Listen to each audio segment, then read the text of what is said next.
ஈரானுக்கும் அமெரிக்காவுக்கும் போர் ஏற்பட போகுதா? இரு நாட்டோட அதிபர்கள் பேசக்கூடிய விஷயம் அந்த மாதிரியான சமிகைகளை தான் காண்பிக்குது. இதோட பின்னணி என்னவா இருக்கு, இரு நாட்டு தலைவர்களும் என்ன குறிப்பிடுறாங்க உள்ளிட்ட விஷயங்களை எல்லாம் இந்த காணொலியில பார்க்கலாம். இது இப்ப பேசப்படுறதுக்கான முக்கியமான காரணம், ட்ரம்ப் சமீபத்திய ஒரு இன்டர்வியூல சொல்லியிருக்காரு, ஈரான் நாங்க சொல்ற நியூக்ளியர் ஒப்பந்தத்துக்கு சைன் பண்ணணும், அப்படி இல்லை அப்படின்னா இதுவரைக்கும் அவங்க நாடு பார்த்திராத வகையில பாம்பிங்ஸை பார்ப்பாங்க அப்படின்னு ஒரு எச்சரிக்கையை கொடுத்திருக்காரு. ஆனால் இது எதனால் இந்த எச்சரிக்கை வெளிவருது அப்படின்னு பார்க்கும்போது, இதற்கு முன்பே அதாவது மார்ச் மாதத்தோட தொடக்கத்திலேயே அமெரிக்க அதிபர் ட்ரம்ப் இங்கே இருந்து ஈரானோட சுப்ரீம் லீடர் காமினேக்கு ஒரு கடிதம் எழுதுறதா அவர் சொல்கிறாரு. ஆனால் அந்த கடிதத்தை அதிகாரப்பூர்வமாக எங்கேயும் ரிலீஸ் பண்ணலை.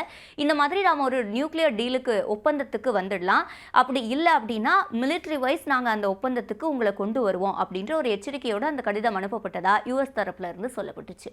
அதுக்கு ஈரான் தரப்புல பதில் அளிக்காமலே இருந்தாங்க. இப்போதான் ஈரானோட பிரசிடென்ட் பேசியிருக்காரு. மார்ச் 30ஆம் தேதி அவர் சொல்லியிருக்காரு, நாங்கள் அமெரிக்காவோட நேரடியாக எந்த விஷயத்தையும் பேச தயாராக இல்லை, ஏன்னா அமெரிக்கா ட்ரஸ்டபிளான ஒரு நாடு கிடையாது அப்படின்னு குறிப்பிட்டிருக்காரு. இந்த விஷயத்தை அவர் ஏன் சொல்றாரு அப்படின்றதுக்கான காரணத்தையும் பின்னாடி பார்க்கலாம்.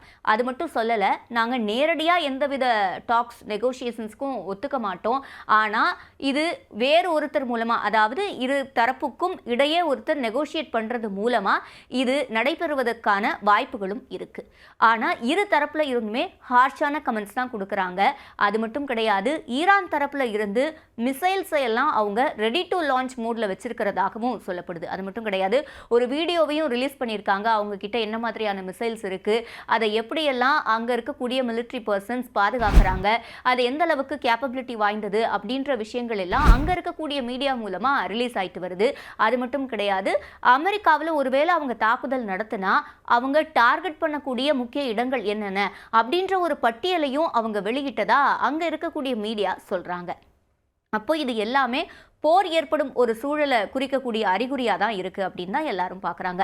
ட்ரம்ப்பும் ரொம்ப ஹார்ஷாக சொல்கிறாரு, நீங்கள் ஒத்துக்கோங்க, அப்படி இல்லைன்னா இது வரைக்கும் இல்லாத வகையில் நாங்கள் அட்டாக் பண்ணுவோம் அப்படின்னு.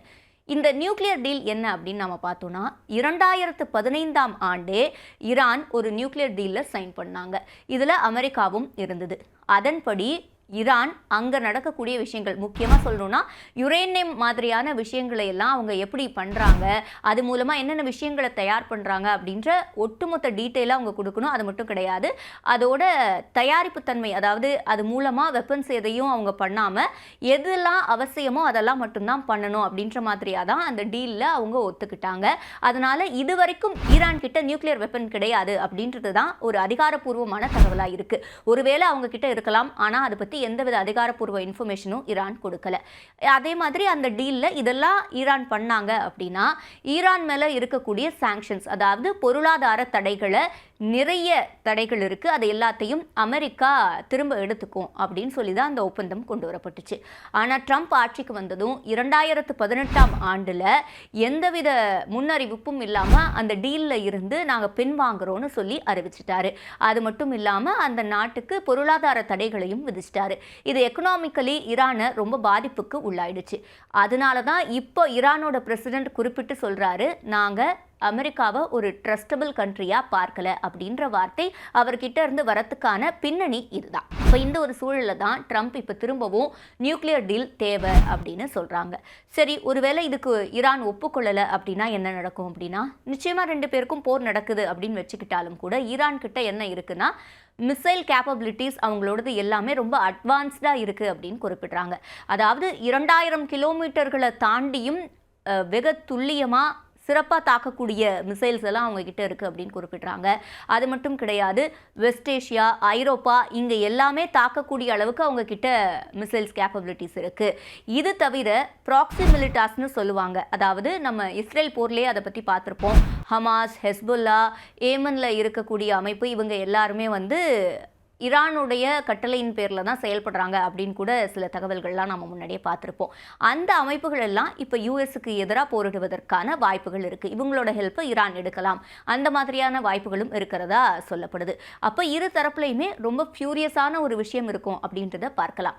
அவங்க நியூக்ளியர் வெப்பன் தங்க கிட்ட இல்லை அப்படின்றது தான் இதுவரைக்கும் அதிகாரப்பூர்வமான நிலைப்பாடாக கொண்டு இருந்தாலும் கூட ஒருவேளை அவங்க தயாரிச்சிருக்கலாம். ஏன்னா அது அந்த நியூக்ளியர் டீல்ல இருந்து அமெரிக்கா வெளில போனதுக்கு பிறகு அவங்க அது தொடர்பான விஷயங்களை வேற எந்த நாட்டுக்கும் பகிர்வது கிடையாது. அது மட்டும் இல்லாமல் அங்கே இருக்கக்கூடிய இது தொடர்பான ஆராய்ச்சிகள் நடைபெறக்கூடிய இடங்கள் எத்தனை அப்படின்றது தொடர்பாகவே மற்ற நாடுகள் கிட்ட சரியான விளக்கம் இல்லை, அதாவது இன்ஃபர்மேஷன்ஸ் இல்லை அப்படின்னு குறிப்பிடலாம். ஸோ அவங்க ஏற்கனவே கூட தயார் பண்ணியிருக்கலாம். அப்படி இல்லைனாலும் கூட அதை தயார் பண்ணுறதுக்கான நாலேஜும் இன்ஃப்ராஸ்ட்ரக்சரும் இப்போ அவங்க கிட்ட இருக்கு. அப்போ எவ்வளோ சீக்கிரம் முடியுமோ அவ்வளோ சீக்கிரம் அவங்களால நியூக்ளியர் வெப்பனை தயார் பண்ண முடியும். அப்போ இரு நாடுகளுமே இந்த விஷயத்தில் கொஞ்சம் கவனத்தோடு தான் செயல்படணும். அதே மாதிரி இது போரா முடியாமல் போகிறதுக்கான வாய்ப்புகளும் இருக்குது. காரணம் என்னென்னா, ஈரான் குறிப்பிட்டது யூஎஸோடு நாங்கள் நேரடியாக தான் பேச மாட்டோம், ஆனால் இன்டைரக்ட் டாக்ஸுக்கான வாய்ப்புகள் இருக்குது. ஏன்னா ஓமன் மூலமாக தான் அவங்க இது தொடர்பான பதிலை லெட்டர் மூலமாக அனுப்பியிருக்காங்க ஈரான் தரப்பில். அப்போது இன்னொரு நாடை இதில் நெகோஷியேட்டராக வச்சு பேசினா கூட போர் ஏற்படாமல் தடுக்கிறதுக்கான வாய்ப்புகள் இருக்குது. ஆனால் இது அடுத்தடுத்த கட்ட நடவடிக்கை பொறுத்து தான் அமையும்.